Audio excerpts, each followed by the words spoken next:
Thank you. Thank you so much. Well, let's kick off. Good morning, afternoon, and good evening to everyone.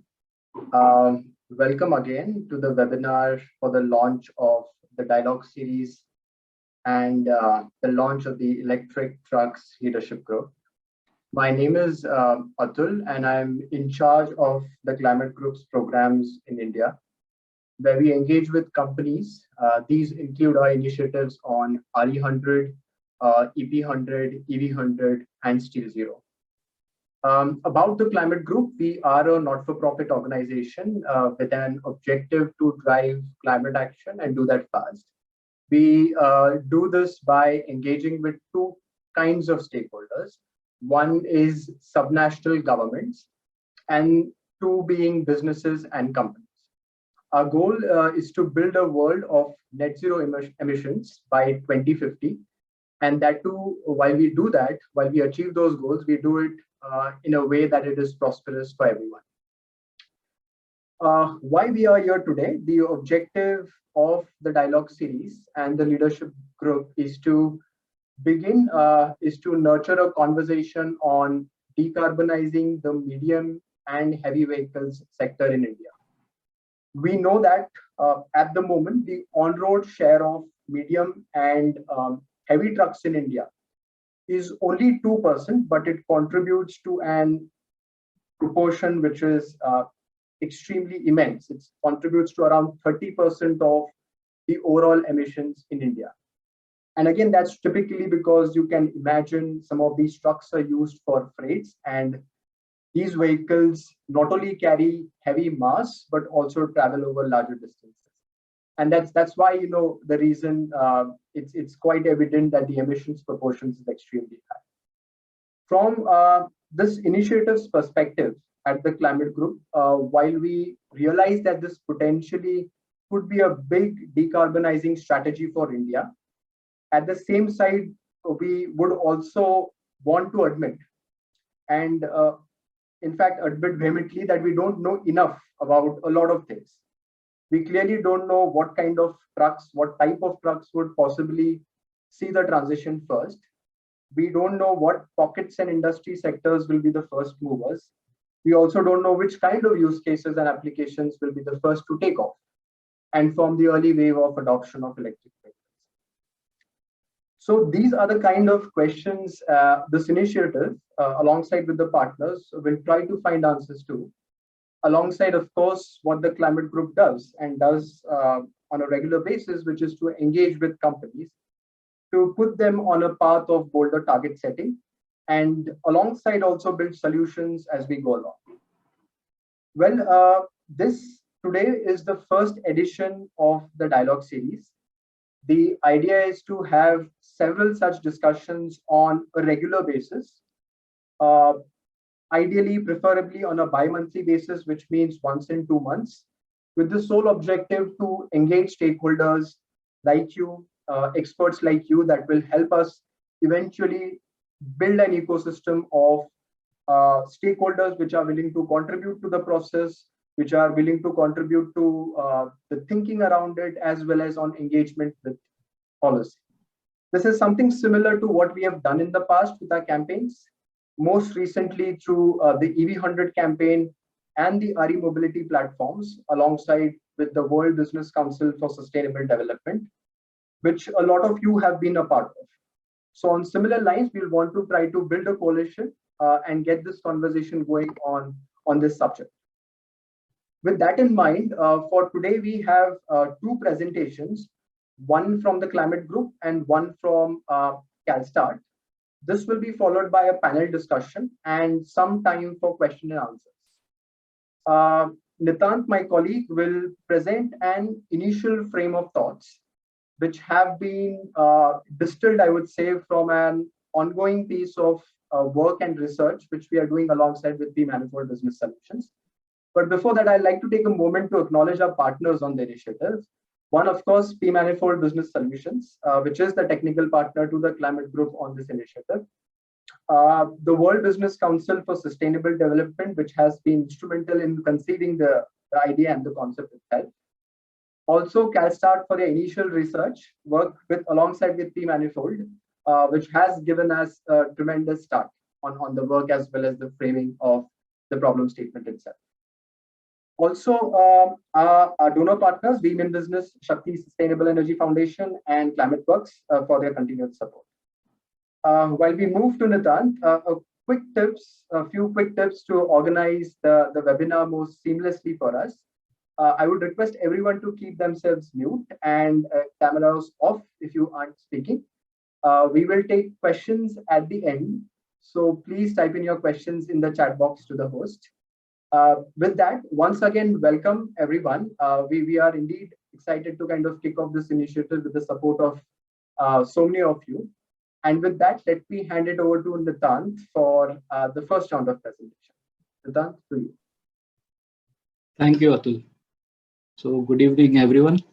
Greetings from Climate Group. I am Kumar Nitant, Senior Project Officer here at Climate Group, and I'll be taking you through the presentation. Let me give you a brief about the flow. So first we'll discuss about the electrification initiative that we have taken. Apart from that, we'll go to the vehicle classification, followed by sample use cases, factors that would determine the transition, also the approach for use case identification. Now the first question arises why we are doing this, and particularly for this segment.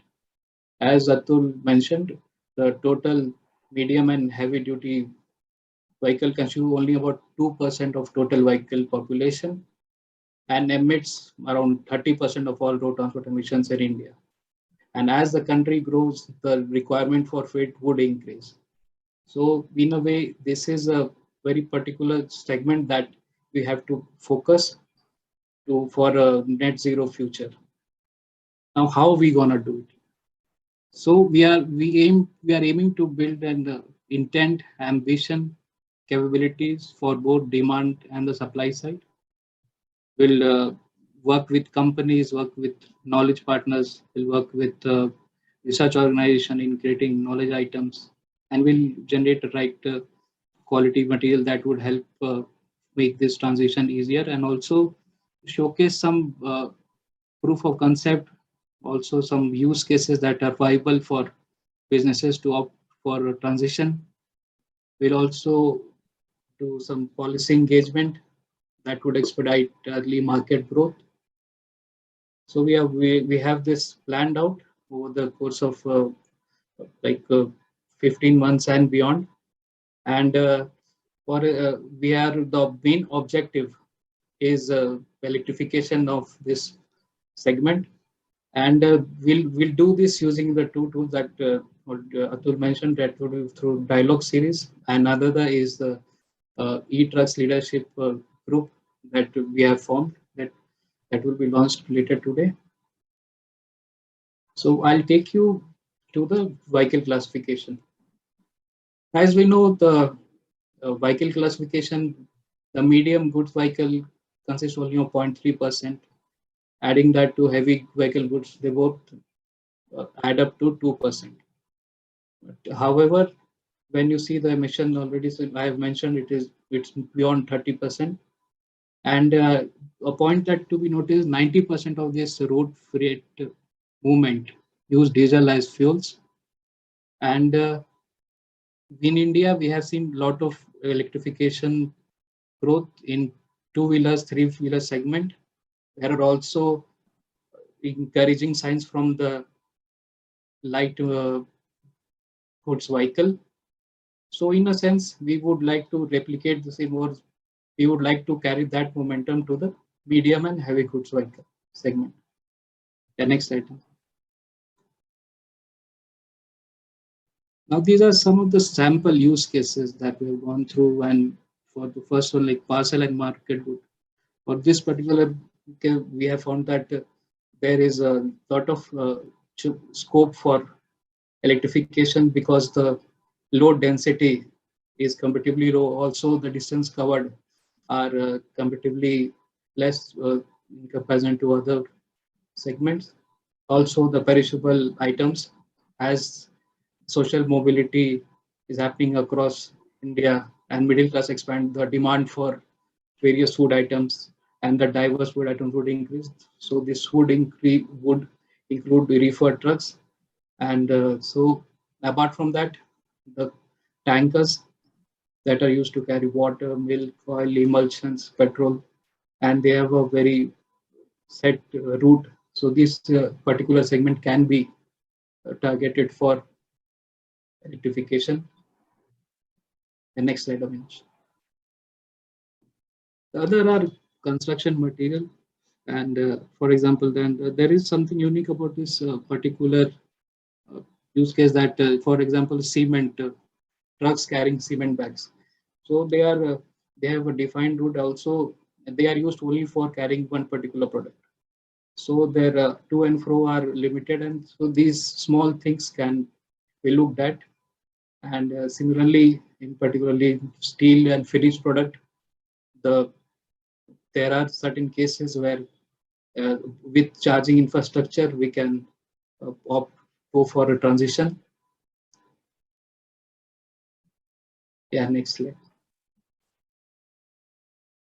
Now, what are the key factors that would determine that MSGT transition? So the first one is age of vehicle. So we have seen that average age of trucks in India is around 10 to 15 years. And currently, the truck stock is the oldest that has ever been. This is caused because of the deferred purchases, the pandemic, and this has created a pent-up demand for trucks. So there is a anticipation for replacement, and this in turn would provide an opportunity for transition. Also, the new scrappage policy would spur further growth. Now, overloading. Overloading has been a problem in Indian trucking. However, with new regulation, it has reduced a bit, but still it's a significant issue. Almost 25 to 30% trucks in India are overloaded, and that overloading range can be between 50 to 70%. Also, because of overloading, the impact not only happens on the range or the distance covered by the truck, but also on the battery life. So to rectify this, there is a need for reinforced and improved charging infrastructure. Now, in distance covered, the average truck in India covers around 200 to 300 kilometers. So there are some socio-cultural factors as well because of it, and also in comparison to global average is comparatively low. And these things can be like example one are e-buses where their daily route are around very distant traveled is around 200 to 250 kilometers. A similar in certain use cases same can be replicated in trucks as well. Now going on to the high fuel cost. So in India, as the fuel cost rises, it could result in TCO parity much earlier than expected. The fleet operators operate on a lower margin than global peers, that is around 10 to 15%. So it would have a important role, and it would be a key factor to determine the transition. As far as ownership is concerned, the large fleet operator constitute around 7% of all fleet owners, but own around 32% on-road fleets. So this way we can target the large fleet operators, because from there we can hope that the same transition would trickle down to smaller and medium fleet owners. Another aspect of determining the transition is the contract type. Most companies don't use a truck; they have agreements with third-party fleet operators, and in that contract type, also there are fixed contracts, and there are contracts with transport service providers, and there are captive use. So in fact, captive use is only 10%, but this particular segment is where we can target. And apart from that, companies have a lot of influence on these fleets. So for driving the transition, their their influence is very important, and this is where we are trying to concentrate and work upon. Finally, the approach approach for use case identification. So the first factors, like there are three factors. The first is the corporate, the government influence sectors, particular uh, sectors that are more likely to propel into transition through the government action or policies that would be forthcoming. Other is the high impact segment, the kind of CO2 emission, the amount of CO2 emission in particular that would be an important factor in determining the use case. And finally is the indicative technical feasibility.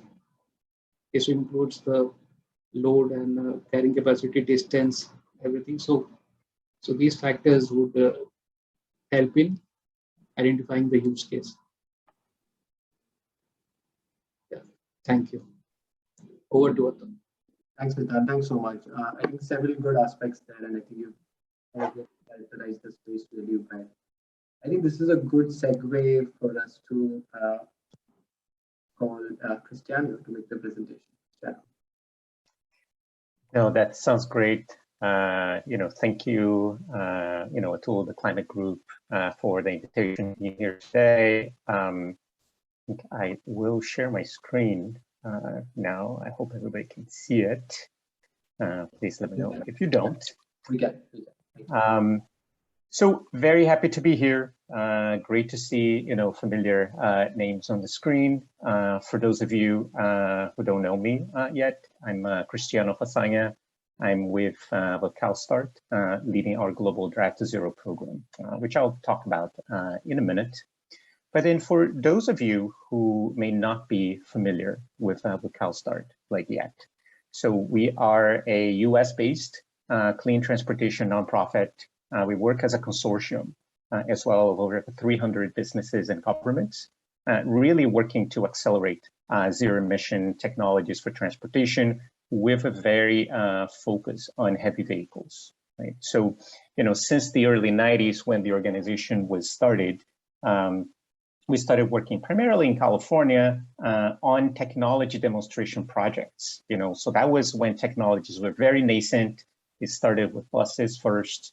And as the technology progressed, so has our knowledge, right? So we also, in addition to overseeing this technology demonstration projects, we've also started doing work on policies, with California and then with other states in the US as well, like managing incentive programs, informing regulations. And then from then on, we started working at a global level, which is what I'm personally responsible for.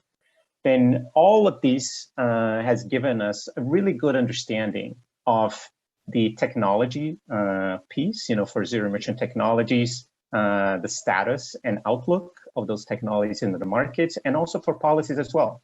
Both current policies, upcoming policies, and the policies that are needed really to move the market, right? And all of that is informing today's presentation. And we have worked very closely with P-Manifold as well for the past year, a little bit longer. So we already understand how to contextualize some of this international lessons to India, as well. Now, in terms of key messages here, one of them, this is really important. So, electric heavy-duty vehicles are here today. They're ready. They're no longer a hard-to-abate sector, right? So this slide is already a few years old. It's very difficult to keep track of every new model that is coming.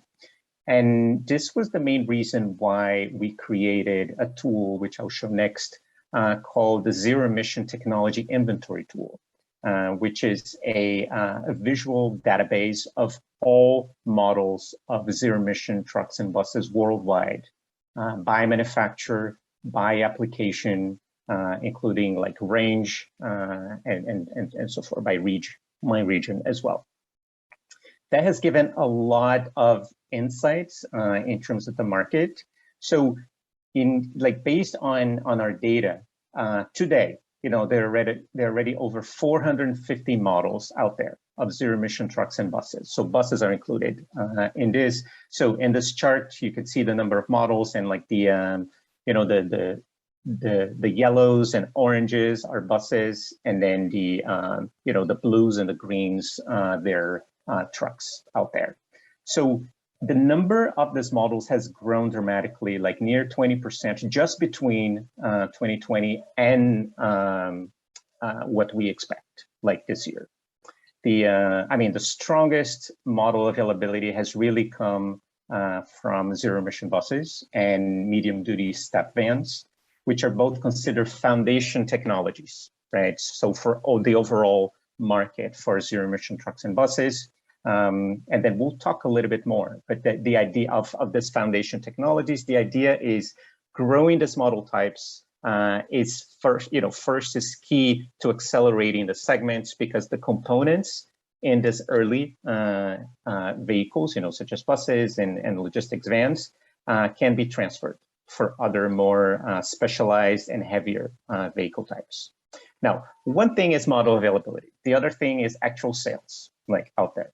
So right now, China is by far, the leader, like in terms of actual deployment of zero emission trucks.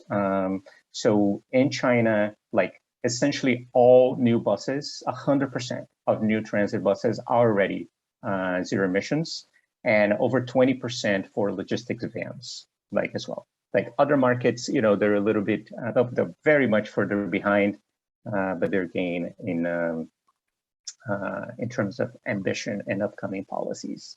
Now, there's a lot of other projects as well. There's one project, that just happened last year by the North American Council on Freight Efficiency in the US, where they did something called Run on Less. So they did a real world technology demonstration project featuring 13 trucks driving real routes, carrying real freight, like last year. So there are a lot of really good insights. Main thing is the technology is real, right? This is not something in the future that we're talking anymore. The second insight is really in terms of cost parity, right? So the economic viability of zero emission trucks is improving very, very rapidly. So this specific study here was done in 2020. Since then, there have been many other studies, like ICCT has done an amazing job, like looking into this cost parity for different markets. Like our work with Piano Manifold has started, to gather these insights for India as well. And all of the studies are reaching the same conclusion, right? And that costs are going down much faster than anticipated. We expect every single type of zero emission truck to achieve cost parity on the total cost of ownership basis before 2030, right?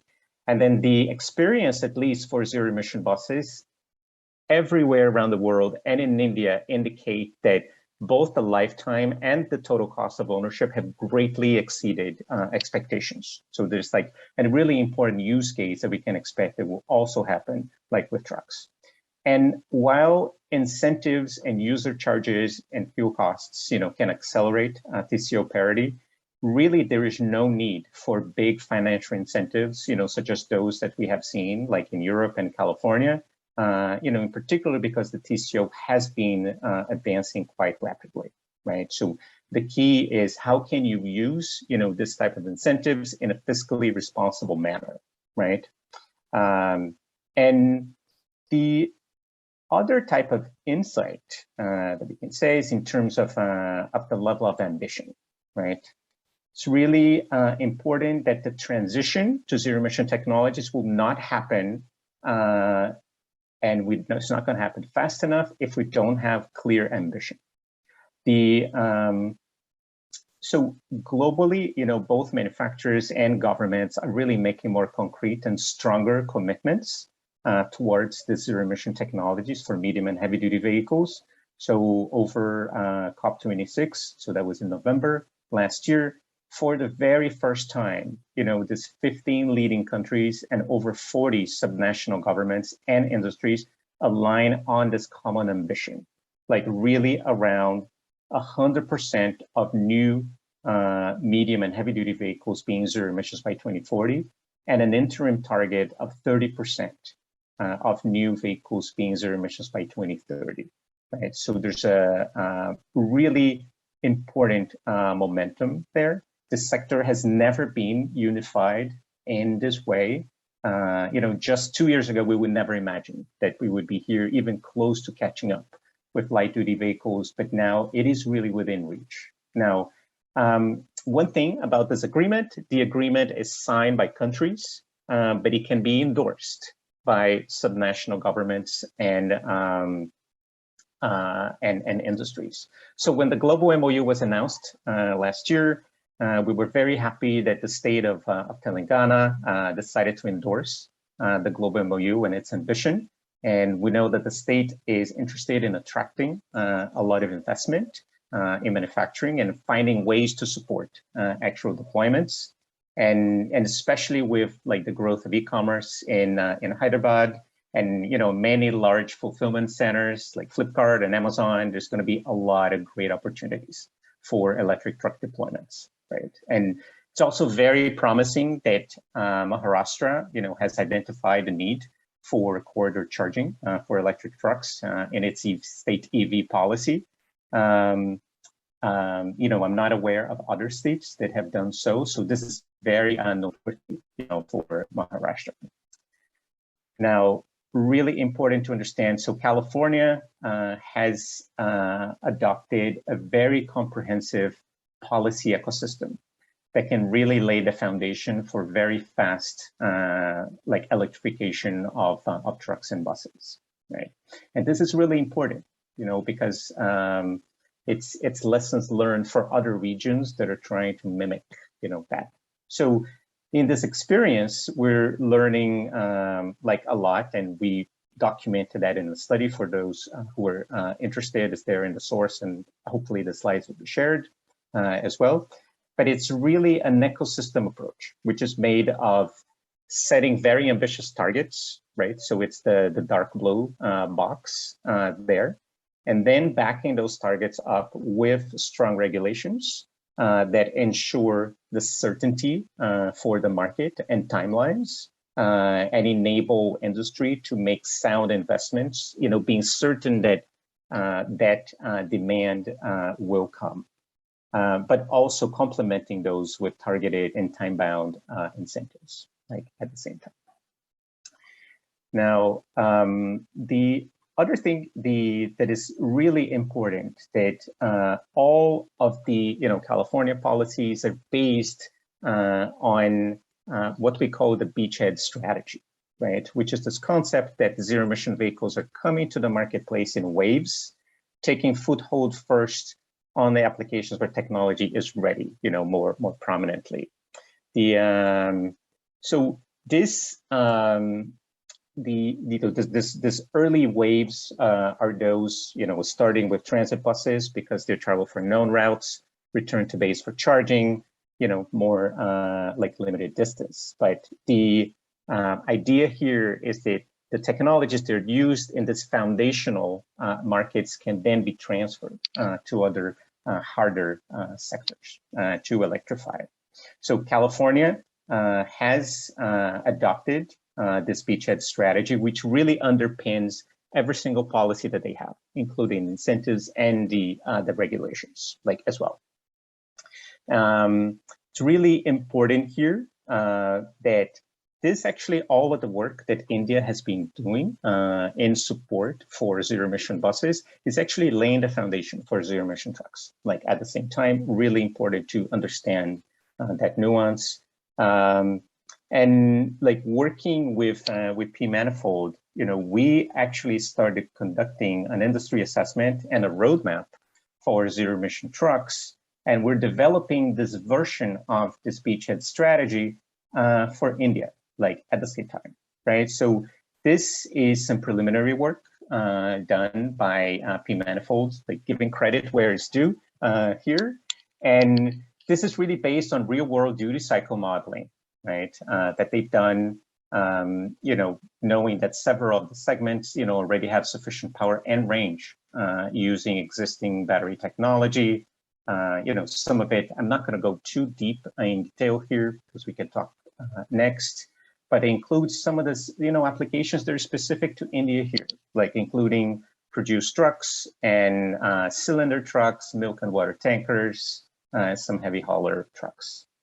And the other thing here is that I think it's really relevant for India right now is that, we need real pilots here to demonstrate that the zero emission technology can perform well in the real world in conditions that are applicable and the vehicle types that are used in India, right? So CalSTART has overseen and evaluated a lot of these demonstration projects, and then through this effort, we really created California Zero Emission Truck Research and Development and Demonstration Program that has, like, this specific slide is about a partnership with Volvo Trucks and others, securing over 45 million in funding to do this, and covering a lot of different applications and use cases like there. And that had really changed Volvo's strategy and timing for their Class 8 electric product, right? The one thing in terms of, it's important to differentiate between a demonstration project and a pilot project, right? A demonstration project is when the technology is not ready yet. This is different. The technology is ready today.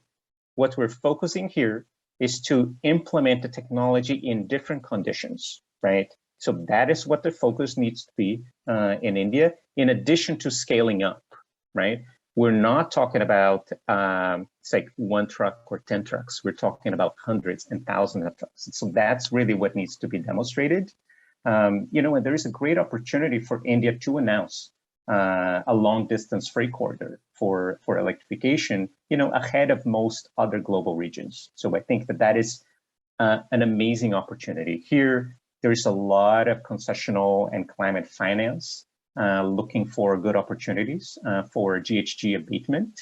And then, 1 billion, should be sufficient for like almost 20,000 trucks on a single corridor. And this might sound like a very high amount, but this is low for climate financing. So, but it could really tip, the market, to economic viability. And that is so the point here is that like both, for this pilot project, India doesn't have to start from scratch.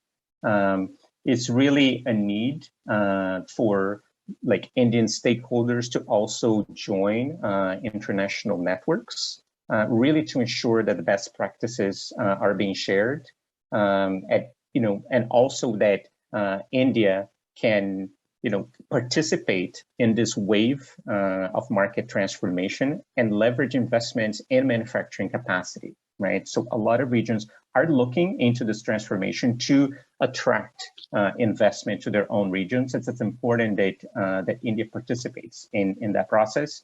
So one example of this, of an international network, is a Drive to Zero program that CalSTART has. It's a global network of over 150 industry and government partners that have committed to accelerate the growth of zero-emission commercial vehicles.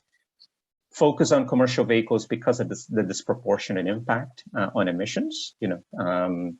With these 2 goals in mind, by 2040, the vision here is that we want zero-emission technologies to dominate new vehicle sales.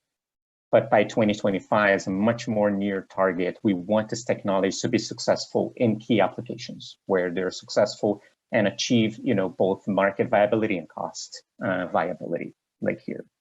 The best way, when partners join Drive to Zero, they really connect to this network of partners, and so they can, gather, get these practices and also showcase like their own actions. right? So we have partnered very closely, so there's a very strong link between Drive to Zero and EV100 at the same time, because we recognize that both programs are very complementary. So while EV100 focus on fleets, Drive to Zero focus more broadly, and in engaging fleets within the broader ecosystem for commercial vehicles. So I will stop here, and thank you again for the invitation, and looking forward to a great discussion next. Thank you, Cristiano, for the presentation.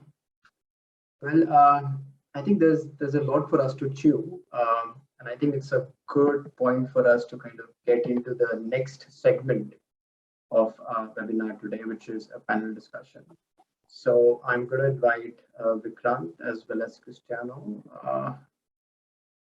Well, I think this is a good point for me to also make quick introductions. Sorry, Cristiano, I missed making an introduction for you, but yeah, nevertheless.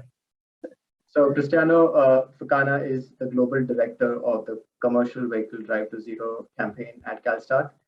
And Vikrant is the partner and lead EV systems engineering at B-Manifold Solutions. Once again, welcome to the panel. I think we've got some really good points. I think first, maybe, Vikrant, I'd like to start with you maybe. Cristiano mentioned about a few things, and there were clearly several signals, positive signals about, having about more than 450 ZET models globally that are available globally today. Cristiano also spoke about how the policy in China has quickly shifted, and all new buses are possibly just going to be ZETs going ahead. There's clearly a reason for us to believe that zero emission trucks and the medium and heavy duty trucks will achieve cost parity very soon, and hopefully by 2030. There were examples of how CalSTART and Cristiano feels that there is a form of unification that's naturally happening between several segments of the supply chain within the trucks space, both manufacturers, be it the demand side as well as the governments. And some of that is also spilling over into India. So the question for you, Vikrant, maybe that could be a good opening for us is, do you feel the same kind of optimism when you look at the zero emission truck space in India? I think that could be the starting point for us. And if yes, then what in your mind could possibly be the e-truck adoption pathway for the MHDV space in India? And if you think very positive about it, then what are the possible beachheads for India is in your mind? So yeah, maybe we could begin with that. Sure. Thanks, Atul, for the introduction and summing up what has been discussed so far. So coming to the question, there are three parts to it. One is about the optimism. It is absolutely there. The technologies that are used in the buses, particularly the e-powertrain, can be easily carried over to the equivalent trucks. There is a bigger segment of trucks which would follow, but at least up to the equivalent tonnage of trucks, it can be easily scaled up. So optimism is there. It is technically feasible. As Cristiano also talked about the study that we did in India last year, the TCO parity is already there in many applications. The range feasibility is there in many applications in those specific pockets. Intracity, we already look very positively at the moment. Intercity probably will follow. And then if we look at those specific pathways, as I said, there are these already built, if I may call them columns, in terms of what the buses have been. The buses have been electrified across segments. You take from minibus to all the way to the big bus, which would weigh anywhere near 16 tons as a gross vehicle weight. You would see the technology being carried over. you would also look at the TCO. So in this segment, what happens is you have to operate with tangible evidences. It's not that any theoretical analysis will work in getting the people adopt this technology. They would like to see the examples. And as Cristiano again talked about the pilots, and not technology demonstrators, but pilots, where people among these fraternities actually participate in the pilot, and they learn from each other. Yeah, they look at the successes. Okay, this is feasible. If this person can do it, I can also do it. It won't come if we talk about it, but it would come definitely if these success stories are created. And that is where I think we need to focus on. Once it is established, the momentum will gather, and it will become a self-sustaining progress towards what we want to achieve as adoption. And in fact, since last year, the diesel prices have gone up further. So I think if we revisit some of those TCOs, even more would become positive already. So, yeah. Thanks, Sudham. While you speak about TCOs, and while I connect that back to what Cristiano was mentioning about how California as a state has looked at the strategy in terms of what kind of use cases and applications they would want to see be pushed in terms of supported as well from both policy as well as regulation. What kind of first wave of applications do you see getting adopted or moving to electric vehicles in India? So in India, it has started with buses as well. So I think it's still going to follow like a specific, like the very early segments. They're very similar independent of the market, right? And then India is no different. That is really starting with essentially urban vehicles, right? And then the reason is that they travel for relatively shorter distances, a lot of stops and goes, and even more importantly, they go back to their base for overnight charging, right? So there's no need for public infrastructure, and that is very, very key. It's the same like in India. The way that the paths kind of deviate a little bit more, and and then the work with P-Manifold was very insightful for this, is when you get to the heavier classes, right? And then so that's when you have like really specialized applications. Like in India, they're somewhat different than in other markets, right? A lot of it has to do with how regulated a market is, because of overloading, right? Part of it, right? So when you're talking about like produced trucks and cylinder trucks and and then water tankers and even heavy haulers for like more bulk materials. Those are applications that are not seen as like even the first applications in other markets. So it's really insightful that is the case for India. But those insights are very important, because that's really how the market is going to get going. Thanks, Cristiano. There's a connected question from the audience as well. While Cristiano, you spoke about length and with a lot of passion as well about how the global markets now at the moment, of course, believe that this transition can happen. Clearly, the manufacturers are putting a lot of weight. We've got around 450 models. I think one of the things is more of a I would say a question of curiosity as well. Are the models both battery operated vehicles as well as hydrogen based, or is the transition more towards the battery operated vehicles?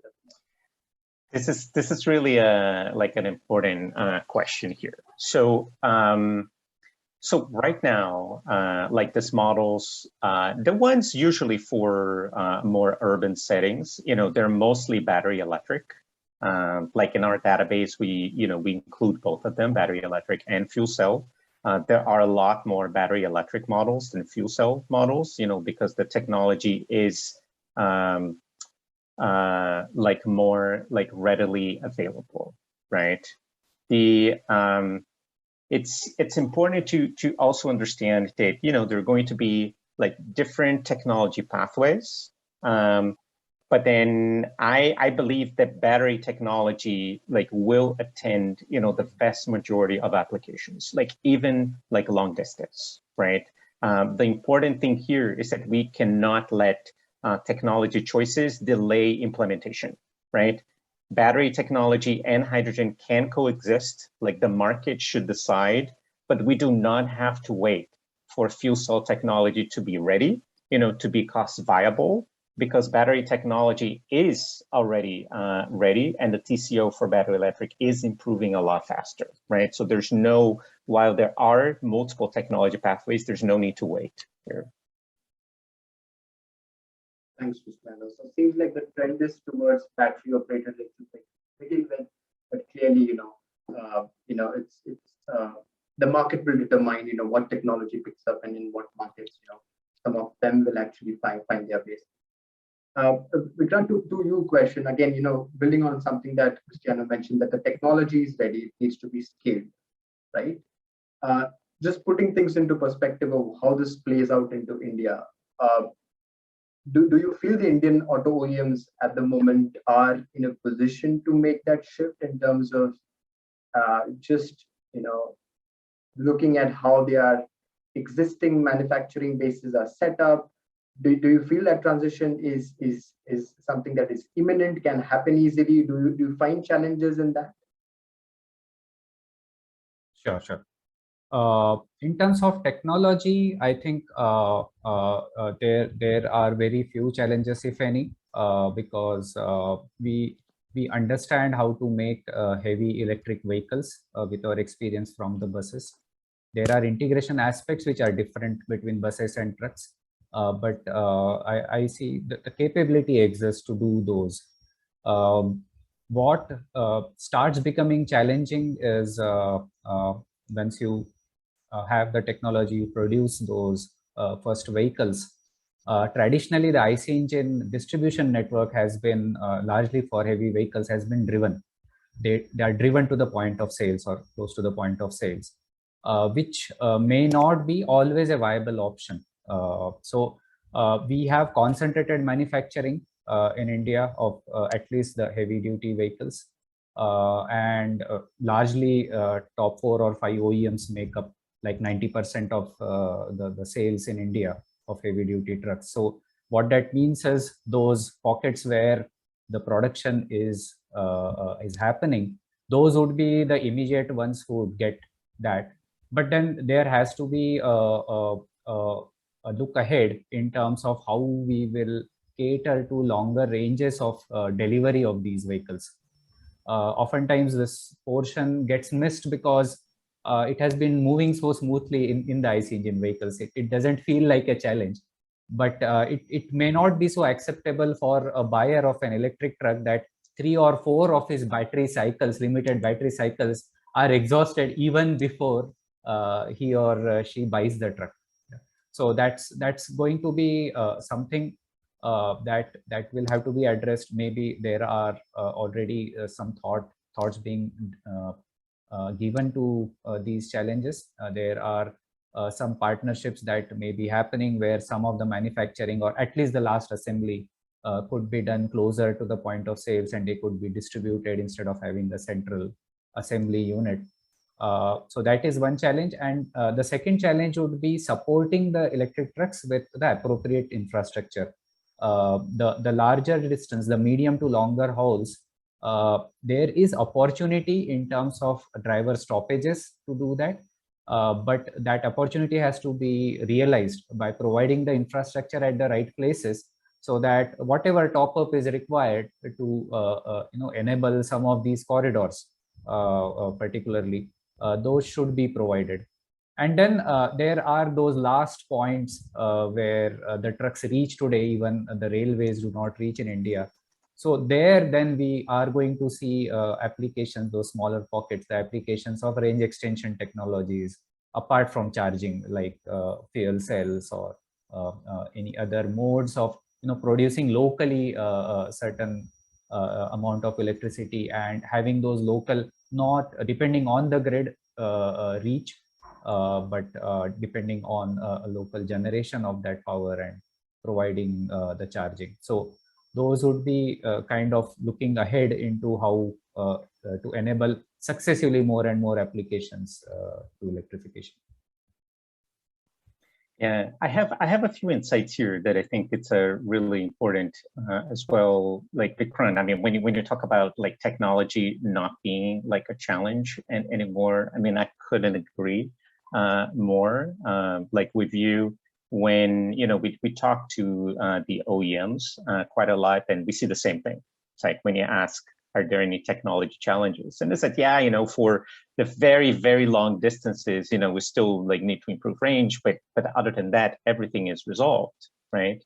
The one thing that is still like a challenge for OEMs, I think it's more about like financial like investment, right? So, I mean, OEMs have done, and introduced diesel engines for decades, right? So there is a lot of investment like already there. So it is to be expected that they want to leverage those investments for as long as they can, right?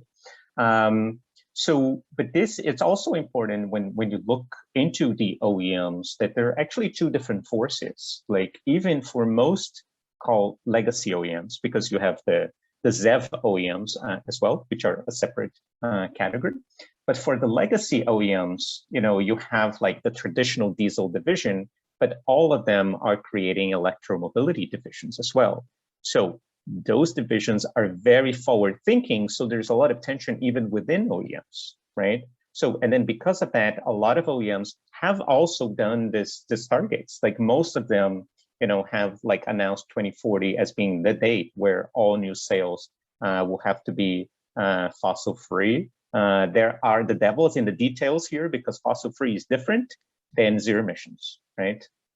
But a good share of the fleet will indeed be electric or fuel cell, but it's really key to have like very strong policies in place to actually empower like the electromobility division within these OEMs. So, so their importance relatively increases like to their motherships, right? So it is really key. And then the other thing that I would mention, about infrastructure, of course, infrastructure is key, right? But it is also being used as an excuse to delay implementation, right? For all of the early cases, you don't need public infrastructure, right? You will need public infrastructure once you get to corridor charging, of course, but that can be planned over time. But if we're thinking in terms of implementation within the next year, within the next 2 years, like we don't need public infrastructure that prominently. So that should not be used as an excuse to delay implementation either, even though it is a very critical like aspect here. Yeah, absolutely. I think there was a question linked to the fact that why are Indian auto OEMs not coming out with models? And I think, like you mentioned, there's a mix of several things which is contributing to it. One is, of course, a bit of the legacy issue and to overcome that as well, right? Which could be more internal facing, but yes, at the end of the day, you have to have solutions which kind of overcome that. But it's also about strong policy, not just the external policy which is coming from the government. It's also strong policy which is within the company itself and the leadership kind of which kind of drives some of that as well. So no, I think thanks for responding to that. I just kind of shifting a bit of the gears, and some of the mentioned about what would it really mean for the driver partners? What would it really mean for the fleet owners? So this question for you, Vikrant, in your kind of engagement so far with fleet operators, with end user companies, what's your experience? What are the biggest challenges that you feel would affect the adoption of e-trucks in India from a fleet owner's perspective? Okay. So one of the biggest challenge would be disrupting something which has been working for these people, right?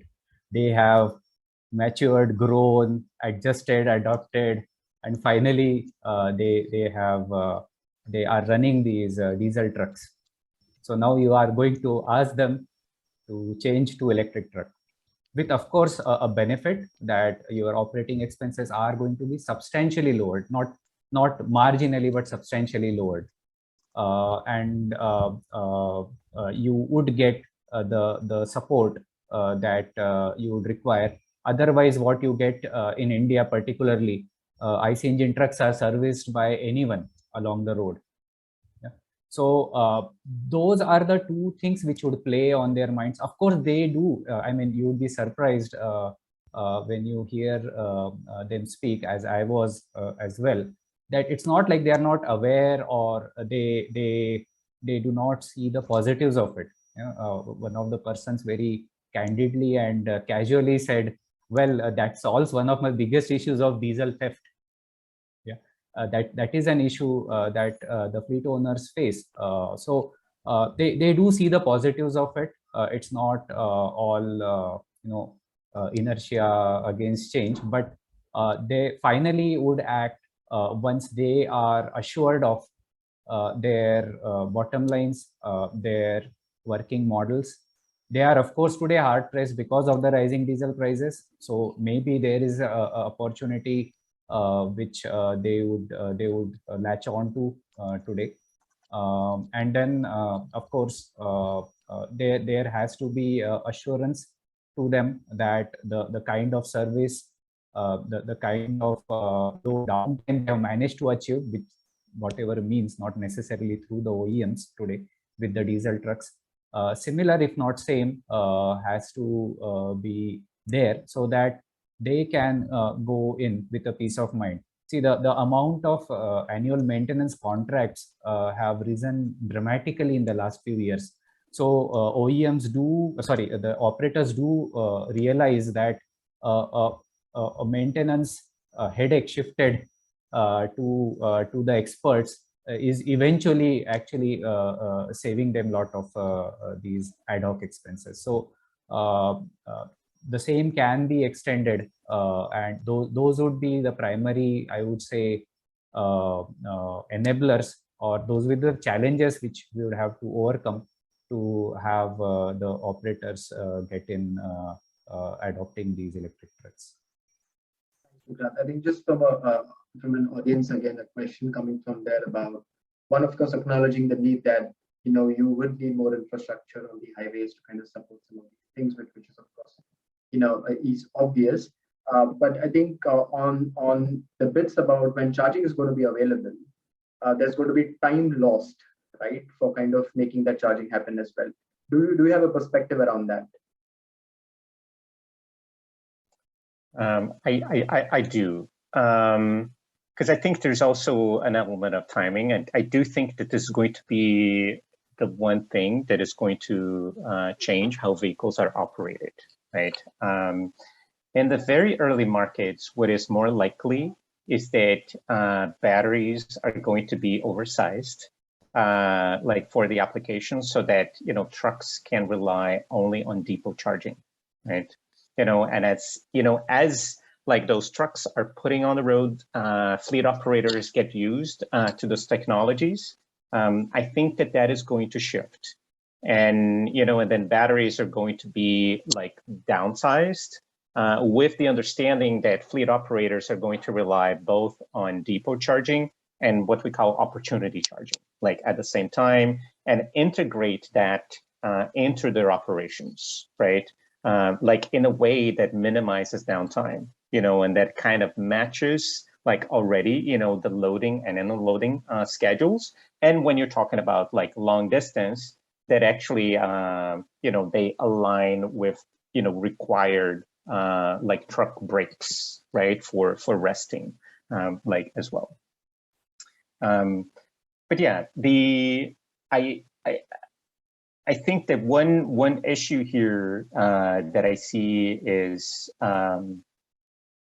infrastructure for corridor charging. Of course, is going to be key. We're not going to have like long distance trucking like without those corridors, but that is going to take a few years for those to be like operational. Like while for some key, in particular urban applications, but even some regional applications, right, that come in and out of cities, you can definitely already have like that implemented, like without a whole lot of public infrastructure, like as well. So I keep like insisting on this point of like recognizing infrastructure as a key element here, and doing the appropriate planning and engaging with utilities, especially for utility for grid upgrades, right? You know, we don't expect that like this is suddenly going to break like grids, but there will be like the need, because if you're going to have a fleet of trucks all charging overnight at the same time,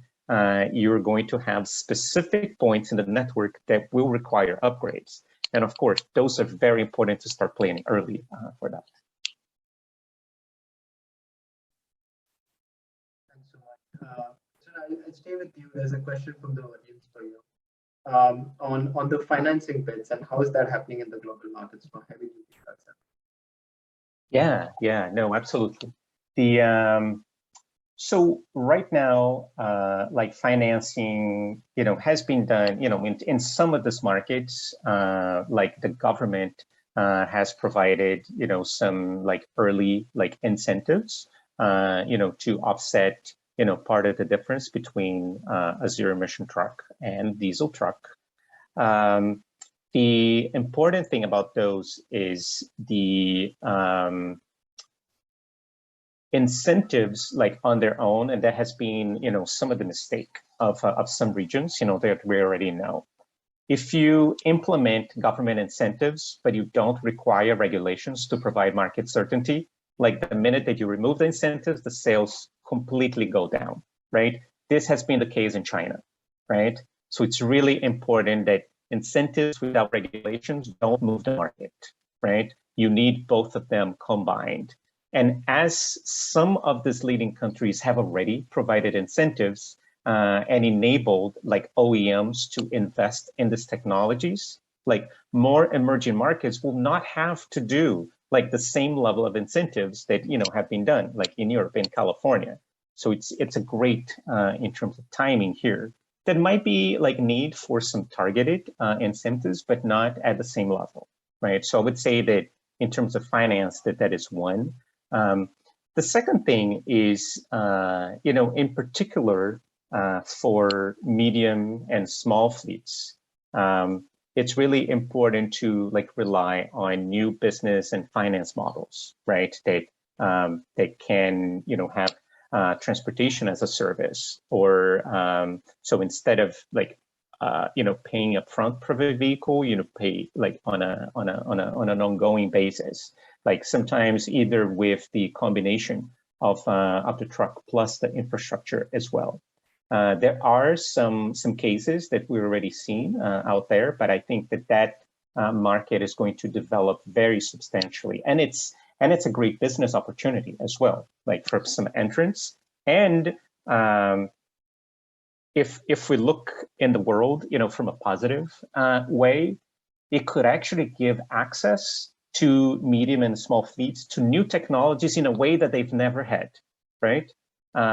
Medium and small fleets, they've never like bought like new vehicles. You know, it just doesn't fit into the business model, not in India, not anywhere else, right? This can potentially be a game changer, right?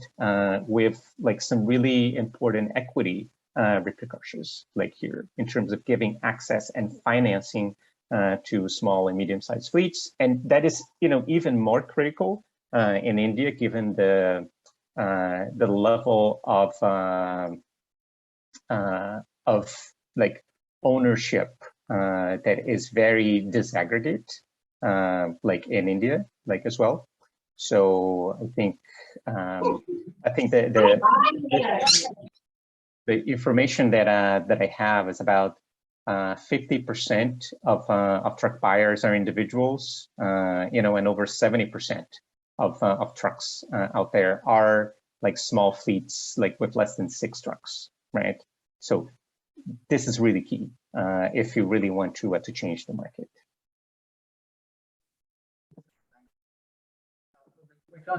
Just a quick observation for the presentation and some of the work that we've done as part of our research as well. What's coming out, and something Nitan mentioned, that there seems to be an imminent replacement opportunity in India, because the large part of the existing stock of heavy trucks is almost at an average life or age of around 9.5 years. from around 10 to 15, seems like that, which means most of these trucks have already, in a way, consumed their first life. And it seems like the only options that these trucks would have is one, they keep on operating with extended first lives in an efficient way, in an inefficient way, I would say. Second, they kind of get into the second life with some form of reuse or repurpose for for a different set of applications. And third could be they are scrapped, right? So in your sense, how would this play out? Do you see an opening for a massive policy from the national government which can support some of this transition in favor of electric vehicles, or for that matter, even the HCEVs? Um, and this all in the backdrop that the industry is also in a way betting big on CNG, right? Compressed natural gas as well. So what's your sense about this transition and the opening that it generates for electric vehicles? Oh boy, two really difficult balances to be had there. Because yeah, I'll come to CNG first, maybe, and then I will go to the repurposing question. So CNG is going to be looked upon even by the government, is being looked upon by the government as a short-term impact.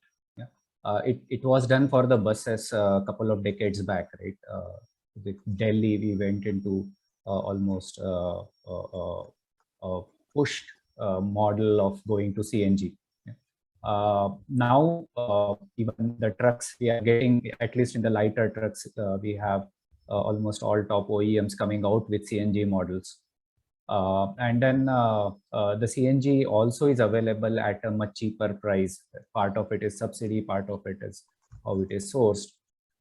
Having said that, going CNG, first of all, it's still not emission free. I think Cristiano had pointed out that essentially non-fossil doesn't necessarily mean non-emitting, right? So CNG can be the non-fossil alternative, but it's still not non-emitting. So government will eventually look to remove those subsidies on the CNG, and maybe they wouldn't be as cost effective as they are right now. Secondly, scaling up CNG to heavier vehicles and longer distance haul does require a lot of technology as well. It requires LNG, as we call it, with cryo tanks. Yeah. It's not comparable to hydrogen fuel cell maybe, but it still requires a bit of new technology, and to be done in a relatively warmer climate of India. So these are the things which, I mean, even CNG has those challenges. Yeah. But it is going to compete, and it is going to compete hard, at least initially, with the adoption of electric trucks. I mean, that has to be also accounted for. The second point is about the repurposing, and there I see a unique opportunity, because along with repurposing of these trucks, there could be opportunity to retrofit to electric. Some of the applications in India, particularly, we have seen port applications. Those are short distance. Those are 24/7, but they are short distance. They use heavy hauling trucks, and those are typically not new trucks. Those are typically the repurposed or the second life of the truck. Those are used. So there could be opportunity to get into retrofitment, and that has to be supported, because it won't happen just like that. If somebody comes up and invests in doing retrofitting of the truck at a mass scale, it won't happen like that. There has to be backing, because all these ports are operated eventually through license from the government. The government will have a big role to play there by encouraging, and also to certain extent providing financial assistance to some of these activities. So this is just an example, but there is this opportunity of also trying out electric when you are repurposing, you are not that much invested into the truck now, like you were when you were buying a new truck. And maybe that also helps people with that emotional or perception barrier, that let me try out this instead of banking on a new truck, and that will pave a way for gaining more and more confidence in this technology. I have a few comments here about, especially about the CNG, because I know a bit about the Indian experience with CNG, like over the decades. And it has been like a transformational technology, like in terms of air quality improvements, right? But these are different times, right? We already have like technologies that actually have zero tailpipe emissions, which is something that CNG doesn't have. That are already here, right? And at the same time, there is limited investment, like in particular for infrastructure, like here. So to the extent that if you develop an entire like infrastructure for gas, when you could be like doing the same investment for a technology that we know, like from the global market, that is going to be the winning technology, then you have to see, because there is a lock-in element here, right? And I think it's really important for like India to be at the forefront. Like I mentioned, there is currently a race given to attract some of this battery and vehicle manufacturing like investments, right? Like with the ambition that has already been announced, by government and industry. This is an amazing opportunity here. Like just with the size of the domestic market, India can already sustain a very healthy manufacturing industry on its own, right?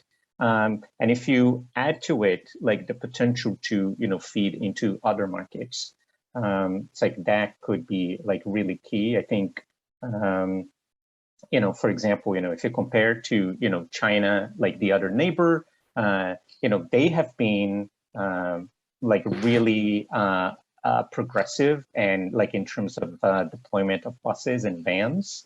But the same has not been true with trucks, right?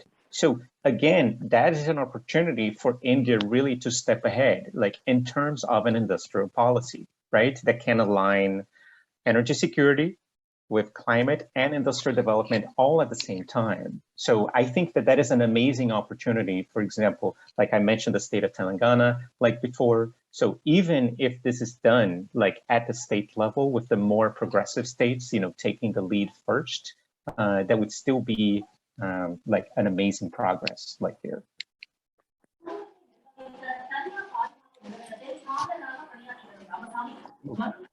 Atul, I think you're muted.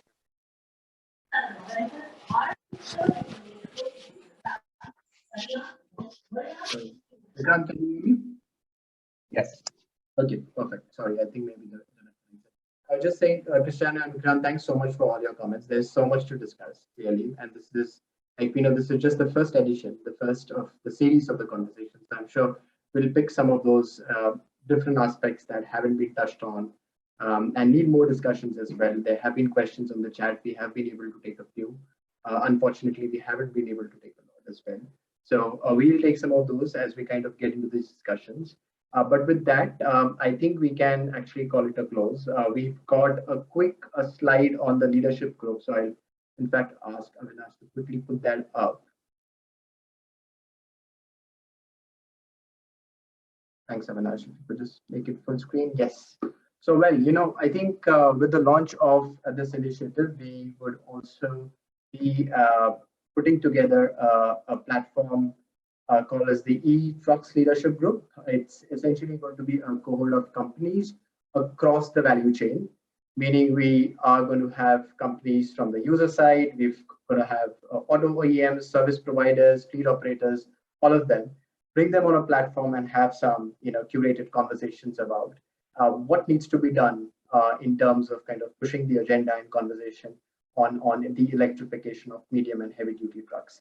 Again, we can share more details of how you could join this network. I'm assuming and I'm hoping that the India-specific leadership group, that the climate group alongside with P-Manifold, which gets launched very soon, and we'll share some details with you. We'll also interact in many ways with CalStart and the networks that they have, hopefully in ways that can be collaborative as well. So, well, this is really as much as information we could give you. Just with paucity of time, I'll in fact ask Avinash to go to the next slide, which kind of gives the contact details of people. So companies on the call today, on the webinar today, everyone who's interested to kind of connect with us on this conversation, feel free to reach out to either me or Nitant on these things. We'll of course reach out to a lot of you with more details on the leadership group, as well as how the engagement can be done on the dialogue series as well. But with that, I would love to thank Cristiano and Vikrant for their time, their inputs. I think it's been fabulous to have you. I'm sure this is a great start for you, Cristiano, for the day, as well as, of course, Vikrant. I think it's going to be a great end for us here in India, because clearly some really good conversations. And we hope we can kind of continue this conversation, and more importantly, kind of build some action as well around it, which the climate group certainly would want to build to the campaigns that we run. Just a quick piece of news: we'll soon be also looking at a version of the EV100 campaign, which is going to focus on medium and heavy duty trucks as well. So we'll have companies engaging through that platform, both at the global level as well as at the India level. So with that, thanks again once everyone, and good morning, good evening, and good afternoon, and hope to kind of be in touch with you. So thank you. Bye-bye. Thank you.